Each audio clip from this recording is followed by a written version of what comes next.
નમસ્કાર. ફરી સ્વાગત છે તમારું આપણી આ યુટ્યુબ ચેનલ શિક્ષણ મંદિરમાં. સૌપ્રથમ તો દરેક ટાટ 1 અને ટાટ 2 આ દરેક મિત્રોને ખૂબ ખૂબ અભિનંદન. મિત્રો, એક ટાટ ઉમેદવાર તરીકે મને એ વાતનો કહેતા આનંદ થાય છે કે ઘણા સમયથી આપણે આંદોલન કરેલા, રજૂઆતો કરેલી અને ત્યારબાદ આ સરકારે ભરતીની જાહેરાત કરેલી અને આજે જે રીતના 24,700ની જાહેરાત થયેલી તેમાં આજે આપણે ધોરણ 9થી 12માં સરકારી અને ગ્રાન્ટેડની બંનેનું પ્રોવિઝનલ મેરિટ લિસ્ટ જાહેર થયું છે મિત્રો. તો દરેક મિત્રોને ખૂબ ખૂબ અભિનંદન કે તમે આ 2025માં તમારી કારકિર્દીની શિક્ષક તરીકેની એક શરૂઆત કરો એવી ખૂબ ખૂબ તમને એક ટાટ ઉમેદવાર તરીકે તમને હું અભિનંદન પાઠવું છું મિત્રો. તો તમે જાણો જ છો મિત્રો કે કાલે આપણે ટાટ 1 હોય કે ટાટ 2 હોય, સરકારી હોય કે ગ્રાન્ટેડ હોય, આ બંનેનું એકી સાથે પ્રોવિઝનલ મેરિટ લિસ્ટ આવી ગયું છે મિત્રો. હવે આ પ્રોવિઝનલ મેરિટ લિસ્ટમાં જે ઉમેદવારોએ ફોર્મ ભરેલા એ તમામના નામો પણ આવી ગયા છે મિત્રો.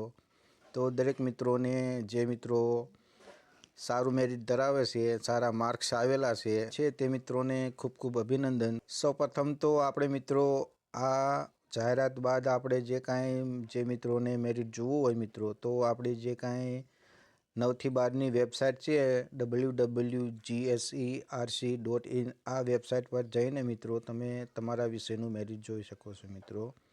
તો તમે મિત્રો જે કાંઈ જનરલ મેરિટ લિસ્ટ જાહેર થયું છે વિષય વાઇઝ, તો તમારા વિષયની પીડીએફમાં જે કાંઈ મેરિટ લિસ્ટ હોય મિત્રો એકવાર ચેક કરો. અને એ ચેક કર્યા પહેલાં તમે જે કાંઈ કુલ જગ્યા વિષયવાર કેટેગરી વાઇઝ જે કાંઈ કુલ જગ્યા ભરવાની થાય છે એ તમે એકવાર ધ્યાને લ્યો. અને ત્યાર પછી જનરલમાં કેટલી જગ્યા છે, એસસીમાં કેટલી, એસટીમાં કેટલી, એસસીબીસીમાં કેટલી, આ તમામ ડિટેલ તમે એકવાર પહેલાં જાણી લો મિત્રો. અને તેના આધારે તમારે આ મેરિટ એનાલિસિસ કરવાનું છે મિત્રો. અને પછી તમે ખ્યાલ આવશે કે આપણે જનરલમાં તો કે આટલી જગ્યા હોય 200, તો આપણો નંબર કેટલામો છે.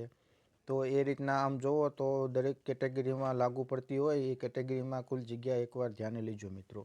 અને તેમ છતાં જો ખ્યાલ ના આવે તો આપણે ટૂંક સમયમાં દરેક વિષય વાઇઝ આપણે આ જનરલ મેરિટ લિસ્ટના આધારે આપણે મેરિટ કટ ઓફ કયા વિષયમાં અને કઈ કેટેગરીમાં કેટલું મેરિટ અટકશે તેના વિશે પણ આપણે ટૂંક સમયમાં દરેક વિષયના વિડીયો આપણી આ ચેનલમાં મૂકવાના છીએ. તો તેમાં તમને સ્પષ્ટપણે ખ્યાલ આવી જશે.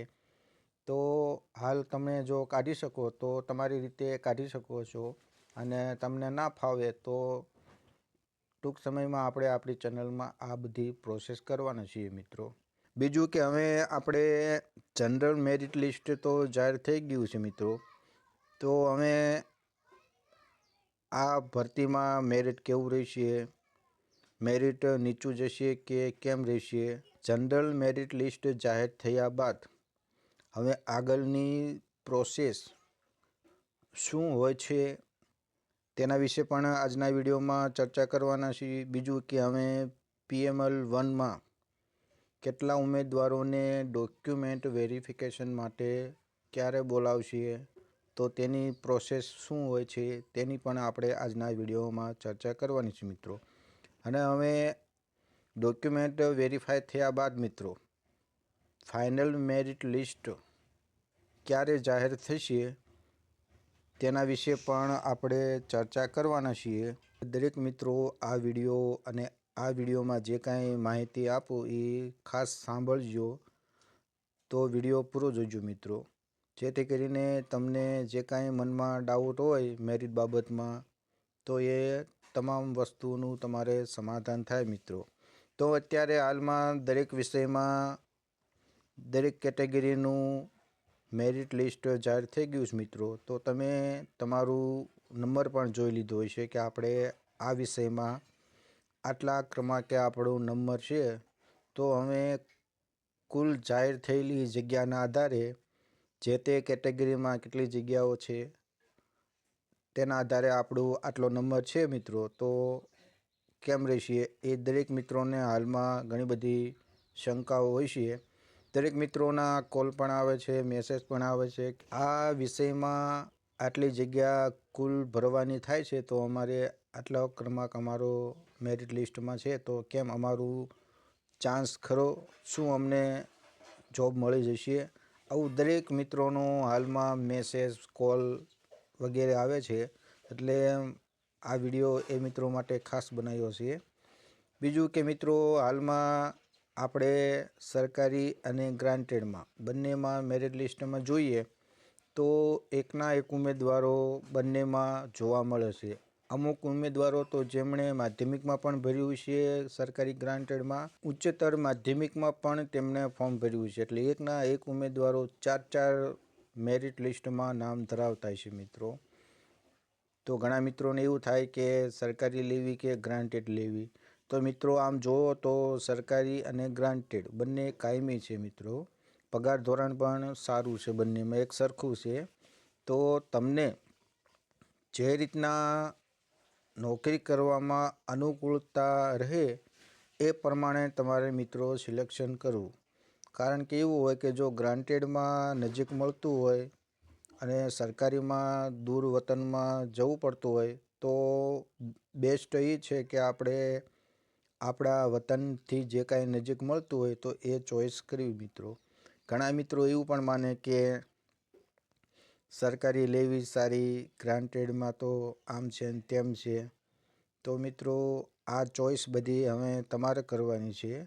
હું તો તમને એમ કહું કે જે કાંઈ હાલના સમયમાં જોબ મળે મિત્રો અને તમે એ જોબ કરવા અનુકૂળ બનો એ રીતની વાતાવરણ તમારે પસંદ કરવું મિત્રો. બાકી તમે અન્ય મિત્રો સાથે પણ આ અંગે ચર્ચા કરો, જાણો બધું કે સરકારીમાં લેવી કે ગ્રાન્ટેડમાં લેવી, નજીક વતન મળતું એ લેવું કે દૂર વતનમાં સરકારીમાં લેવું. એ બધી તમે મિત્રો ચર્ચા કે એકવાર તમારા સ્વજનો હોય, તમારા પરિચિત લોકો હોય, તમારા મિત્રો હોય તો તેમની પાસે તમે આ માહિતી મિત્રો મેળવી શકો છો. બીજું કે હવે આપણે આ જનરલ મેરિટ લિસ્ટ જાહેર થઈ ગયું, તો આ જનરલ મેરિટ લિસ્ટમાં કેટલા ઉમેદવારોને ડીવી માટે બોલાવશે. તો મિત્રો હાલમાં આપણને ખબર જ છે કે 4 ગણા ઉમેદવારોને જે તે કેટેગરીની કુલ જગ્યાના 4 ગણા ઉમેદવારોને ડોક્યુમેન્ટ વેરિફિકેશન માટે બોલાવશે મિત્રો. હવે ડોક્યુમેન્ટ વેરિફિકેશનમાં જે કાંઈ તમે ફોર્મ ભરતી વખતે ડોક્યુમેન્ટ અપલોડ કર્યા હોય, માહિતી આપી હોય અને તેનાથી વધારે જે કાંઈ તમારે CCC હોય, ચૂંટણી કાર્ડ હોય, આધાર કાર્ડ હોય, આવા નાના મોટા જે કાંઈ ઓનલાઈનમાં તમે જે કાંઈ ઘોષણાપત્ર હોય, જો જોબ કરતા હોય તો NOC, આ તમામ વસ્તુ મિત્રો તમે એકવાર છે ને પૂરેપૂરી ખાતરી કરી અને બધા ડોક્યુમેન્ટ તમારી પાસે રાખજો મિત્રો. હવે ટૂંક સમયમાં ડોક્યુમેન્ટ વેરિફિકેશન માટે 4 ગણા ઉમેદવારોનું લિસ્ટ બહાર પડશે મિત્રો. એટલે તમે જ્યારે તમારા નજીકના સેન્ટરોમાં જાઓ ત્યારે આ બધા ડોક્યુમેન્ટ તમારે સાથે રાખવાના થશે મિત્રો.